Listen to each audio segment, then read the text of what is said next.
आसमान में तैरते हुए वो कैमरे जो जमीन से हजारों किलोमीटर ऊपर है, लेकिन उनकी नजरें दुनिया के सबसे संवेदनशील कोनों पर टिकी है। क्या अंतरिक्ष में बैठे ये कैमरे किसी युद्ध का सच बदल सकते हैं? जी हाँ, बिल्कुल बदल सकते हैं। 7 जून 2026 यानी अभी ठीक 2 दिन पहले जब मिडिल ईस्ट की हवाएं ईरान और इजराइल की मिसाइलों की गड़गड़ाहट से कांप उठी थी, तब दावों और दावों के काउंटर दावों का एक दौर शुरू हुआ था। ईरान ने कहा हमने तबाह कर दिया, तो वही इजराइल ने कहा कुछ भी नहीं हुआ। लेकिन अब अंतरिक्ष से आई कुछ बेहद चौंकाने वाली तस्वीरों ने इस पूरे विवाद का सच दुनिया के सामने ला दिया है।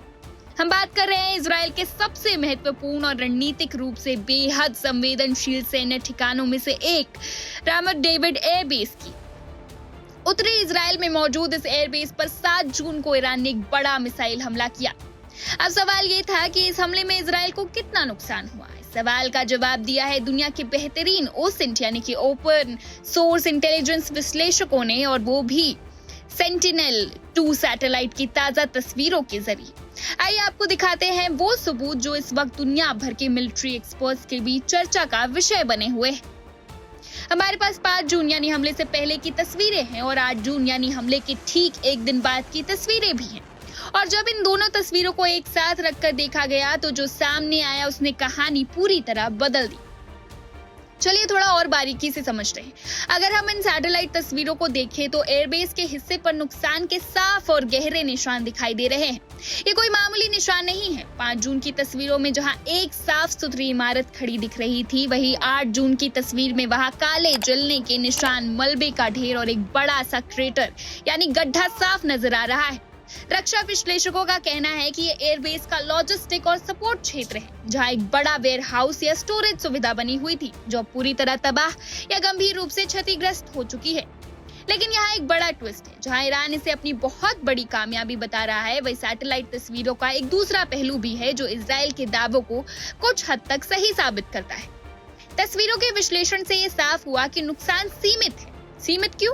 क्योंकि एयरबेस के जो सबसे मुख्य हिस्से होते हैं, जैसे कि रनवे जहां से लड़ाकू विमान उड़ान भरते हैं, या विमानों को सुरक्षित रखने वाले कंक्रीट के शेल्टर यानी कि एयरक्राफ्ट शेल्टर्स, उन्हें कोई बड़ा नुकसान नहीं पहुंचा है।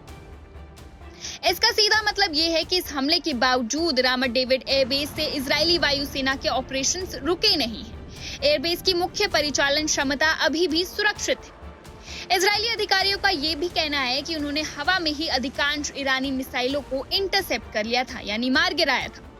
लेकिन इस सच में भी मुंह नहीं मोड़ा जा सकता कि कुछ मिसाइलें इजराइल के अवैध माने जाने वाले डिफेंस सिस्टम को भेदकर अंदर घुसने में कामयाब रही और उन्होंने नुकसान पहुंचाया।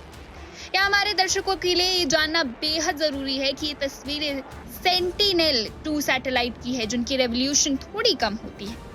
यह हमें ये तो बता सकती है कि हाँ, आग लगी है या इमारत टूटी है, लेकिन अंदर कौन से उपकरण थे या असल में कितना जानी नुकसान हुई, इसकी सटीक जानकारी नहीं दे सकती। तो लबुलुआब ये है कि मिडिल ईस्ट का ये युद्ध अब सिर्फ जमीन या मिसाइलों तक सीमित नहीं रह गया है, बल्कि ये स्पेस और डेटा की जंग भी बन चुका है। ईरान का दावा पूरी तरह सच नहीं है और इजराइल का दावा पूरी तरह मुकम्मल नहीं है। सच इन दोनों के बीच कई सैटेलाइट की तस्वीरों में कैद है। लेकिन बड़ा सवाल ये है कि क्या ये हमला सिर्फ एक शुरुआत था? अगर ईरान की मिसाइलें इजराइल के इतने जरूरी एयरबेस के अंदर तक पहुंच सकती है, तो क्या आने वाले दिनों में इजराइल की सुरक्षा रणनीति में कोई बड़ा बदलाव देखने को मिलेगा? और सबसे बड़ा सवाल, इस नुकसान का बदला इजराइल कैसे और कब लेगा? इन सभी सुलगते सवालों पर हमारी नजर बनी रहेगी। आप देखते रहिए one India Hindi.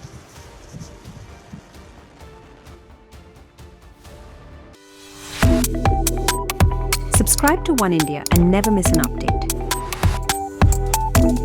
Download the One India app now.